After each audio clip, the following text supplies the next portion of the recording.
இப்போதான் இந்த மனுஷனை பார்க்க அவ்வளவு சந்தோஷமா இருக்கு. அதாவது கருப்பு படம் ஏகப்பட்ட தடைகளை தாண்டி எப்படியோ ஒரு விளையாட்டு ரிலீஸ் ஆயிடுச்சு. ஆக்சுவலா இந்த படம் நேற்று ரிலீஸ் ஆக வேண்டியது, ஆனா ஒரு சில காரணங்களால அது ரிலீஸ் ஆகல.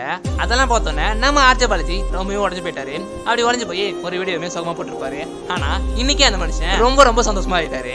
அதாவது கருப்பு படத்தோட சக்சஸ் பார்த்தோன்னே அந்த மனுஷனால அவருடைய எமோஷனலே கண்ட்ரோல் பண்ண முடியல. அந்த அளவுக்கு தலைவன் தாறுமாறா தேட்டர்ல கத்திருப்பாரு.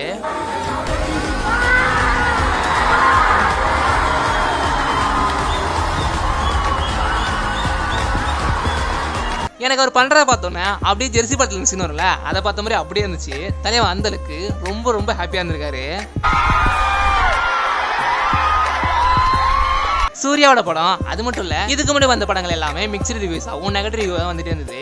இந்த வாட்டி ஆர்ஜே பாலாஜி இந்த படத்தை கொடுக்கும் போது எந்த அளவுக்கு எடுப்பாரு அப்படின்னு சொல்லி ஏகப்பட்ட கேள்வி எல்லாருக்குள்ளே இருந்துச்சு.